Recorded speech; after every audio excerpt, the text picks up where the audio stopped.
La lección 8. En nuestra octava sesión, quiero examinar las doctrinas que tienen relación con la muerte y la resurrección de Jesucristo. En nuestra última sesión, acabamos por hablar del trabajo de Cristo a través de los ministerios u oficios de Cristo, el profeta, el sacerdote y el rey. Ahora quiero gastar algún tiempo canalizando nuestra atención en la muerte y la resurrección de Jesucristo. Otra vez, vamos a regresarnos a la visión general de la doctrina cristiana con la que empezamos nuestro curso y después el credo del apóstol. El credo del apóstol habla de la muerte y la resurrección de Jesucristo. Entonces, lo que hemos hecho es hablar de la persona de Jesucristo y hemos hablado de los oficios o ministerios de Cristo. Y ahora lo que quiero hacer es enfocar nuestra atención particularmente en la muerte y la resurrección de Jesucristo. Quiero empezar por hablar de la doctrina de la expiación, una de las doctrinas más importantes en cristiandad. Entonces, vamos a hablar de la cruz de Jesucristo y lo que ocurrió en la cruz. Así, suficientemente interesantemente, la Biblia usa primordialmente 4 metáforas para el trabajo de expiación de Cristo. Ante todo, habla de una metáfora diplomática que habla de un rescate siendo pago. Este es el precio de cambio para liberar a los cautivos. La base bíblica para la metáfora diplomática es 1 Corintios capítulo 6, versículo 20 y Marcos capítulo 10, verso 45. La idea aquí es que usted y yo, como seres humanos, somos secuestrados y que en cierta forma somos liberados. El precio del cambio es pagado a través de la muerte de Cristo. El lema asociado con esta metáfora es el motivo de libertad, el ser liberado y ser puesto en libertad. Una segunda metáfora bíblica que se usa para hablar de la cruz de Jesucristo es la metáfora legal, que habla de una corte de justicia. En esta corte de justicia hemos violado la ley y estamos siendo castigados. La base bíblica para esta metáfora legal es primordialmente encontrada en Romanos capítulo 5.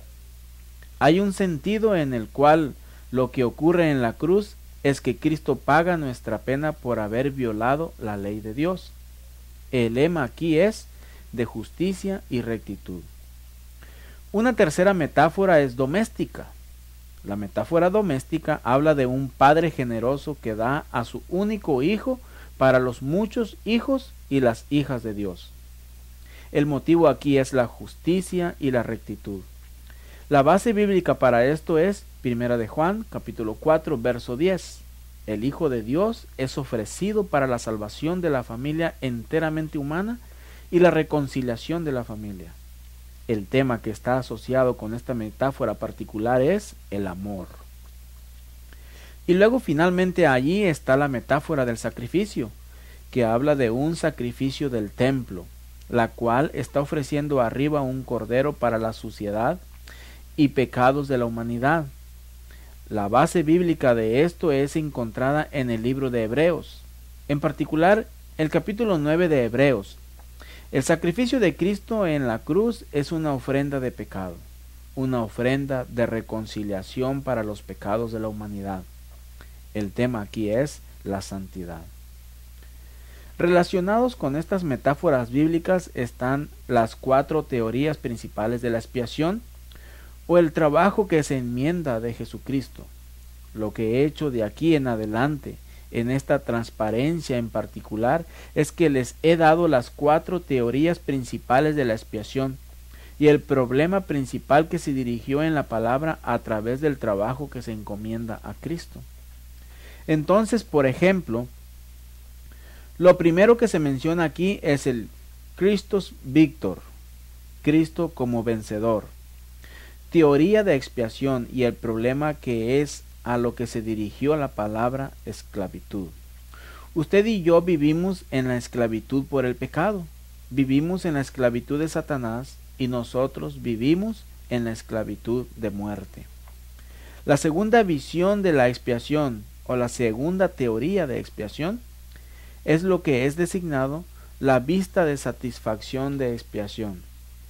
La idea aquí es que usted y yo nos ponemos de pie culpables ante Dios, que usted y yo personalmente hemos ofendido a Dios y nosotros nos ponemos de pie bajo la furia de Dios. La tercera vista es la teoría de influencia moral, y esto dice que el gran problema de pecado es que nos miente. Nos dice que Dios ya no cuida de nosotros, que Dios ya no nos ama. Lo que tiene lugar en la cruz es la última demostración de amor de Dios para nosotros. Y entonces, finalmente, allí está la teoría de gobierno de la expiación. Y esta es la idea que Dios ha establecido, un orden moral y que debe ser una pena para la ruptura del orden moral que Dios ha establecido. Pues bien, quiero tomar algunos minutos y hablar algo más acerca de estas teorías de la expiación. Ante todo, déjeme empezar por hablar de la teoría Christus Victor de la expiación. En la teoría Christus Victor de la expiación se apoya el conocimiento que es realmente un conflicto cósmico que tiene lugar entre Dios y Satanás. Sabemos que Satanás se rebeló en contra de Dios y que Satanás y los demonios cayeron. Han emprendido una guerra en contra de Dios. Esta guerra fue llevada a la raza humana y Satanás pudo engañarnos y dio lugar a que causase nuestra caída. Como resultado de este conflicto y como resultado de nuestra caída en la tentación de Satanás, vivimos en la esclavitud del pecado, vivimos en la esclavitud de Satanás y vivimos en la esclavitud de muerte. Entonces, ¿qué sucede a través de Jesucristo? ¿Qué ocurre a través de la cruz? A través de Jesucristo, a través de su vida y a través de su muerte y a través de su resurrección, esta esclavitud en la que nos encontramos nosotros somos liberados de eso. Estamos liberados de pecado, la esclavitud de pecado. Estamos liberados de Satanás y estamos liberados al fin de muerte a través de la resurrección corporal. La teoría Christus Victor de expiación. El segundo es la vista de satisfacción de expiación. En esta visión en particular, lo que ha ocurrido es que a través de nuestro pecado, usted y yo personalmente hemos ofendido a Dios.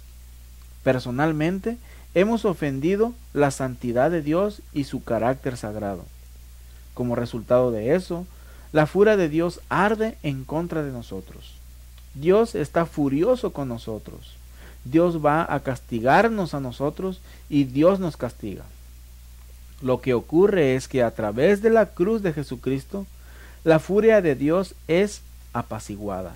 Nuestra ofensa personal en contra de Dios a través de nuestro pecado es de la que Él se ocupó. Después está la teoría de influencia moral de la expiación. Otra vez, bajo la teoría de influencia moral, nuestro máximo problema es la ignorancia. Vivimos en la ignorancia del gran amor de Dios para nosotros.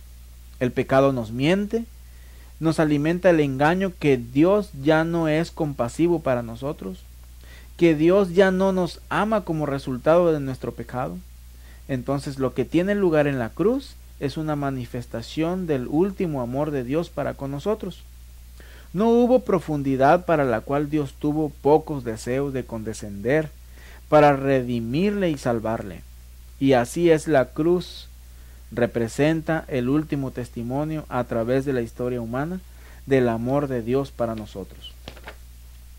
Algunos de los padres de la iglesia primitiva reflexionaron en la doctrina de la expiación cuando también reflexionaron en la cruz.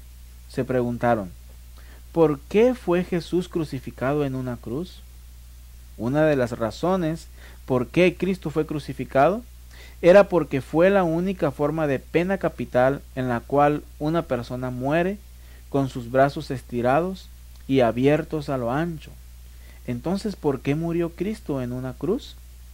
Él muere en la cruz porque sus brazos son estirados abiertos a lo ancho, representando su voluntad para abrazar a quienes están dispuestos a venir a Él, listo para recibir quienes se arrepentirán y además quienes darán vuelta hacia uno para recibir la salvación. En la teoría de influencia moral, la cruz es el último testimonio, es el último testigo del amor de Dios por nosotros. Finalmente, allí está la vista de gobierno. En la vista de gobierno no tanto el que usted y yo personalmente hayamos ofendido a Dios. No es tanto el que vivamos en la esclavitud del pecar o que vivamos en la esclavitud de Satanás. No es tanto en que usted y yo vivamos en la ignorancia, pero es el hecho que Dios ha establecido un orden moral. Hay una ley que Él ha escrito y los seres humanos han violado eso. Como consecuencia, Dios como juez, Dios como legislador, debe castigar el pecado. Lo que ocurre en la cruz es que Cristo toma nuestro castigo por haber vencido totalmente la ley de Dios. Si usted piensa acerca de esto por un momento, estas 4 teorías principales de la reparación en las formas diversas tienen su fondo en las 4 metáforas bíblicas de la expiación. Entonces, por ejemplo, la teoría Christus Victor de expiación tiene su fondo en la metáfora diplomática. La vista de satisfacción de la expiación tiene su fondo en la metáfora del templo, la metáfora sacrificatoria, y la influencia moral tiene su fondo en la metáfora doméstica, y el gobierno tiene su fondo en la metáfora legal. Entonces, todas estas teorías principales de la expiación tienen su fondo en estas metáforas bíblicas de las que hemos hablado anteriormente. Otra vez, tal como dije que todas las 4 metáforas bíblicas son menester para tener una vista más integral del lugar que se toma en la cruz, así es que usted y yo necesitamos que todas las teorías principales de la expiación tengan una vista más integral en lo que se refiere a lo que está consumado para nosotros a través de Cristo en la cruz. Y bien, la verdad de la materia es, como resultado de mi pecado vivo y el estar en la esclavitud del pecado, vivo en la esclavitud para Satanás y yo vivo en la esclavitud a muerte. Como resultado de mi pecado, personalmente he ofendido el carácter de Dios.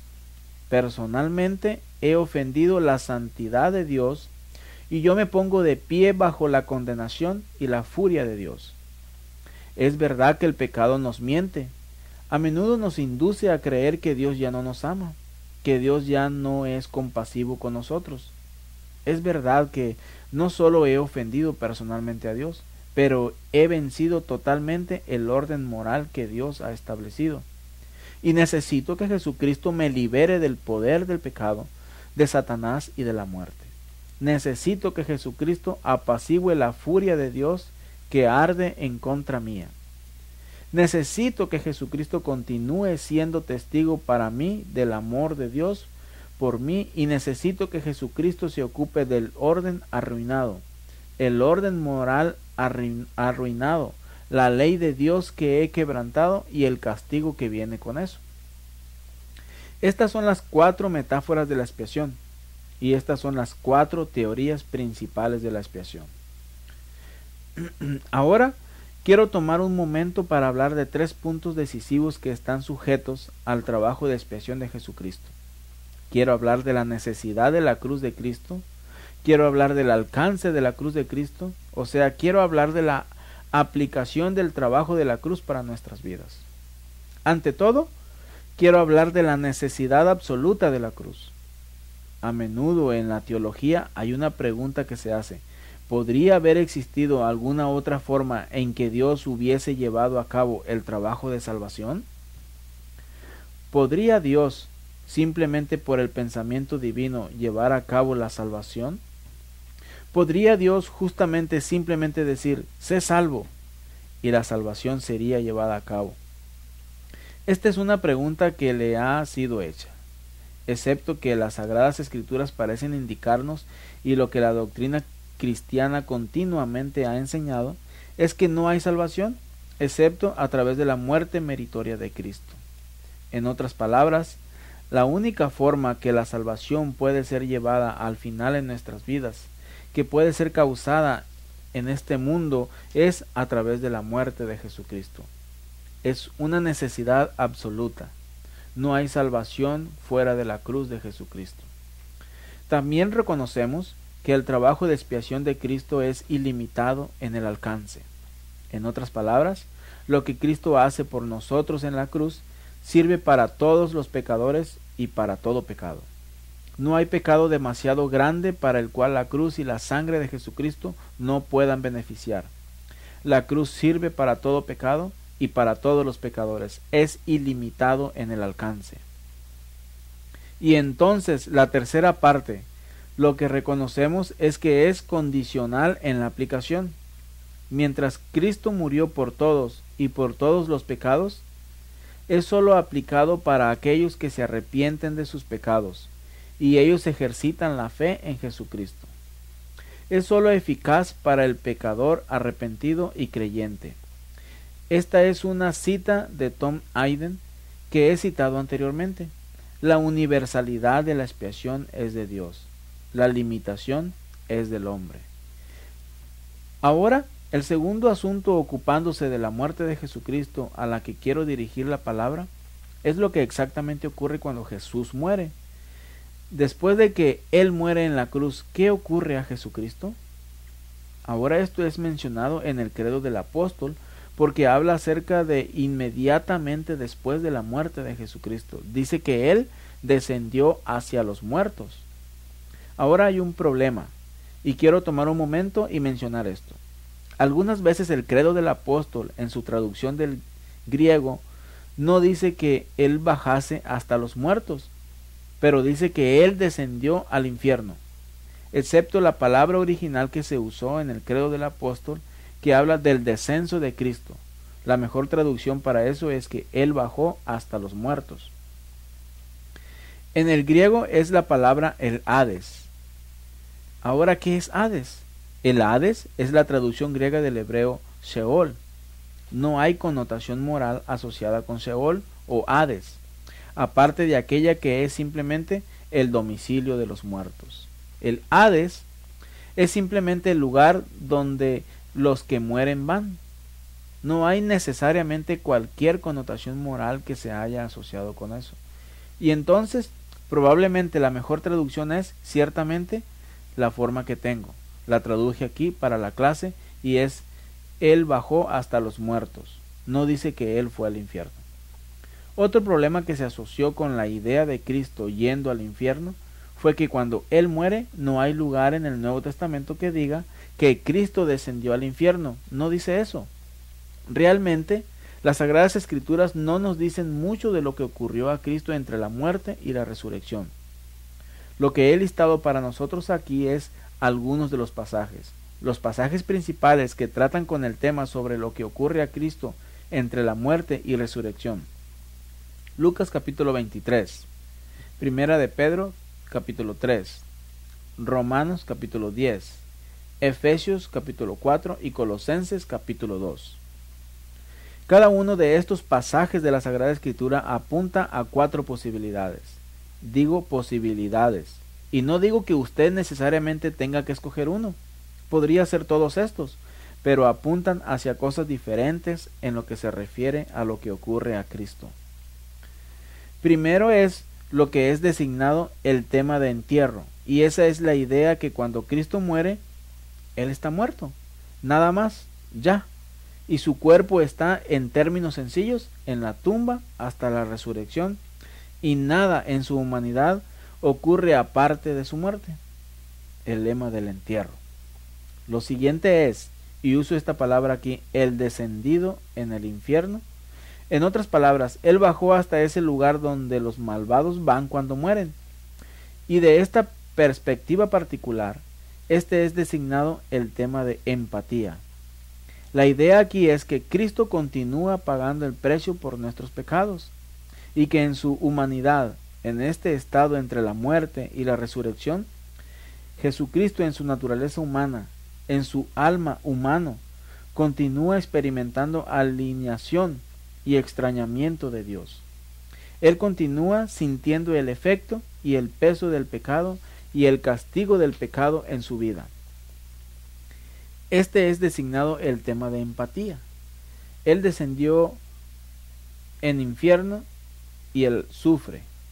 Él continúa sufriendo en infierno como el precio por la pena de pecado entre la muerte y la resurrección. La otra posibilidad y la otra vista proviniendo de las Sagradas Escrituras es que Cristo desciende y entre la muerte y la resurrección Él combate contra el diablo, Él combate contra demonios, Él combate contra los poderes y principados de este mundo y Él los vence. Él es victorioso sobre ellos. Hay un número de canciones históricamente en la iglesia que se han usado para describir la batalla que toma lugar entre la muerte y la resurrección y que finalmente Él se libera y es victoriosa sobre el diablo entre su muerte y su resurrección. Este es designado el tema de exaltación. Y luego las Sagradas Escrituras también nos señalan que Cristo descendió para predicar.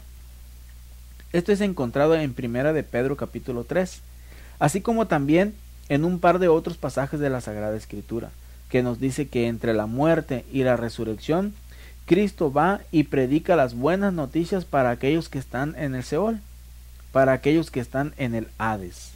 Les mencioné a ustedes que le echaran un vistazo a estos pasajes de la Sagrada Escritura. Definitivamente todo esto son posibilidades. En particular el motivo del entierro, el motivo de exaltación y el motivo de curigmatic o el motivo de predicación. Probablemente el que tiene la base menos bíblica para eso, aunque otra vez es algo que es popular, es que Cristo sufre, Él continúa sufriendo en el infierno como parte del precio por la pena del pecado. Otra vez, como he dicho, como uno mira estos pasajes de las Sagradas Escrituras, ese es probablemente el que tiene la base menos bíblica. Personalmente, simplemente para dejarle conocer lo que Chris Bones cree en este respecto. Yo ciertamente creo que su cuerpo físico, su cuerpo humano, fue metido en la tumba. Yo creo, sin embargo, que el alma humana de Cristo bajó hasta los muertos, al domicilio de los muertos. Yo creo que Cristo batalló a Satanás y demonios y los poderes y principados de este mundo y venció esos poderes, principados y sobre Satanás y demonios. Y yo creo que Cristo atestó y atestiguó y predicó y compartió la buena nueva de su vida, muerte y la resurrección que viene con aquellos que estaban ahí. En cualquier caso, hay esta pregunta. Es mencionado en el credo. ¿Él descendió para los muertos? ¿Cómo debemos nosotros entender esto? Las Sagradas Escrituras no son enteramente claras acerca de esta preocupación, pero hay un número de teorías diferentes que se asocian con esos pasajes de la Sagrada Escritura y yo comparto eso con ustedes. Después, quiero hablar de la resurrección de Jesucristo. Hemos hablado de su muerte, su trabajo en la cruz, y ahora quiero hablar de la resurrección de Jesucristo. Quiero hablar de la resurrección de Cristo y específicamente el cuerpo resucitado de Jesucristo. Como cristianos, creemos en la resurrección corporal de Cristo. Ahora, ¿por qué es la resurrección corporal de Cristo tan importante para nosotros? Realmente, la razón por la que es tan importante para nosotros, y este es de hecho mi séptimo punto aquí, es que es la clave para nuestro estado resucitado. Pablo dijo en 1 Corintios capítulo 15 que si Jesucristo no resucitó otra vez de entre los muertos, luego nuestra fe es en vano. ¿Por qué? Porque si Cristo no resucitó otra vez de entre los muertos, luego no tenemos esperanza de resurrección corporal, a fin de que simplemente permaneceremos en el domicilio de los muertos, simplemente permaneceremos en el Seol, simplemente permaneceremos en el Hades, a menos que Cristo físicamente se levantase otra vez del Padre. Entonces, ¿qué parecerá nuestro estado resucitado? Cuando usted y yo físicamente seamos resucitados, esto será en la vida eterna. Amén. ¿Qué apariencia tendrán nuestros cuerpos resucitados? Pues bien, será como el cuerpo resucitado de Jesucristo. Su humanidad del resucitado es el modelo, es el patrón, para el cual nuestro estado resucitado será análogo. Ante todo, una de las cosas que reconocemos es que fue un cuerpo físico tangible, fue un cuerpo físico tangible. Creemos en la resurrección del cuerpo. ¿Por qué creemos en la resurrección del cuerpo? Porque Jesús físicamente resucitó otra vez de entre los muertos. Por favor, óigame. La vida eterna, amén, no es alguna clase de reino espiritual etéreo, pero es un reino físico, es un reino corporal. Así es que cuando usted y yo estemos en eternidad, en la vida eterna, amén, usted y yo vamos a tener los cuerpos reales, físicos, algo así como Jesús tuviese en su resurrección corporal. La segunda cosa que vemos es que en cierta forma su cuerpo resucitado estaba relacionado con su cuerpo terrenal. Por lo tanto, hubo una tumba vacía. Entonces lo que ocurre en la resurrección corporal de Cristo es que hay una transformación de su cuerpo físico viejo y eso es transformado en un cuerpo resucitado. Entonces cualquier cosa que nuestro estado resucitado vaya a ser análogo está en cierta forma relacionada con nuestro estado presente. También vemos que el cuerpo físico de Cristo en la resurrección es levantado incorruptible. Ya no está sujeto a la muerte, ya no está sujeto a la descomposición, está liberado de estos. También vemos, si ustedes consideran la resurrección corporal de Cristo, que su cuerpo resucitado no está vinculado más largamente a las paredes físicas de este universo, como los cuerpos de nosotros están atados por las paredes físicas de este universo. Entonces, por ejemplo, vemos que Jesús aparece y desaparece. Vemos que Jesús se levanta de la tierra. Así es que vemos estos ejemplos que en cierta forma su cuerpo de resurrección no está atado por las mismas paredes físicas como nuestros cuerpos están comprometidos. También reconocemos eso inmediatamente después de la resurrección. Jesús no es reconocido necesariamente como Cristo. Usted puede recordar la historia del paseo para Emaús, que Jesús no estaba con sus discípulos inmediatos, pero él lo estaba con una de la mayor parte del grupo de discípulos, y caminaban con Jesús, y no es hasta esa tarde cuando Jesús come con ellos y que inmediatamente reconocen que él es, ciertamente, Cristo. Pero ellos le ven como un cuerpo humano. Él no es alguna clase de un cuerpo extranjero. Él tiene obviamente un cuerpo humano.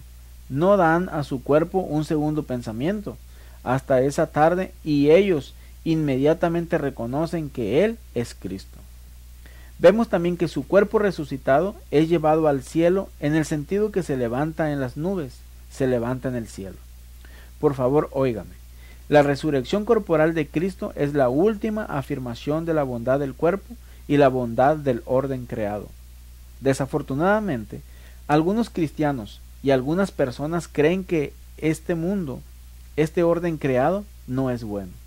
Y que finalmente esa vida eterna, amén, se trata de tener fuera del reconocimiento médico y solo teniendo a lo espiritual.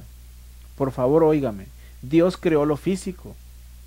Dios creó este mundo. Él creó el universo. Él creó nuestros cuerpos. Y estas cosas, cosas físicas, van a participar de la salvación final que Cristo lleva a cabo, porque son buenas. Quiero tomar un momento y justamente hablar del significado de las cicatrices. Jesús tiene cicatrices en su cuerpo resucitado. Jesús dijo para Tomás, el escéptico, Tomás, toque las cicatrices, mire mis cicatrices, véalas, vea que soy yo. Veo que es Jesús. Algunas veces esto induce a las personas a pensar en cierta forma que van a llevar sus cicatrices físicas en su estado resucitado. Pues bien, una de las cosas, al menos en la reflexión de la Iglesia en este asunto particular, es que la Iglesia le ha visto las cicatrices a Jesús tan únicas de él. Pero nuestro estado resucitado no llevará las cicatrices, ni las enfermedades que tenemos en esta vida. Lo que fuere que el cuerpo humano perfeccionado sea, en toda la perfección de lo que la naturaleza humana es, el espíritu del cuerpo, alma del cuerpo, alma, no importa qué, la naturaleza perfeccionada es. Eso es lo que usted y yo llevaremos a la vida eterna. Amén. Una última cosa de la que quiero hablar es la exaltación de Jesucristo. Hemos hablado de su muerte, hemos hablado de su resurrección y su exaltación. Primera de Pedro capítulo 3 versos 18 al 22 dice: Pues Cristo murió por nuestros pecados de una vez por todas, justo para que lo malo le traiga hacia Dios. Él fue ejecutado en el cuerpo, pero puesto vivo por el Espíritu, a través de quien también Él se pasó y predicó para los espíritus en prisión. Les salva para la resurrección de Jesucristo, quien ha entrado en el cielo y está a la mano derecha de Dios. En el credo del apóstol decimos: Él está a la mano derecha del Padre eterno todopoderoso. ¿Qué es lo que se quiso decir por esa declaración que está en el credo del apóstol? A la mano derecha del Padre eterno todopoderoso. Es simplemente una expresión del estado exaltado, glorificado de Jesucristo. Él tiene un lugar exaltado y glorificado en la economía de Dios, en obra de Dios. Y entonces esto es lo que llamamos la cesión o la regla o el reinado de Jesucristo. Hablar de Cristo estando a la mano derecha del Padre eterno todopoderoso es reconocer su estatus exaltado, y eso es también para reconocer su reinado o su regla. Oremos. Señor Jesucristo, usted murió para liberarnos de pecado, de Satanás y de la muerte. Usted murió para apaciguar la furia de Dios. Usted murió para dar el testimonio sobre el gran amor de Dios. Y usted murió para pagar las consecuencias por quebrantar la ley de Dios. Señor, nosotros oramos que la plenitud de su trabajo pueda ser realizada en nuestras vidas, y nosotros miramos por fe para ese día en el cual nos uniremos a usted en la resurrección. Estamos deseando esa vida eterna. Amén.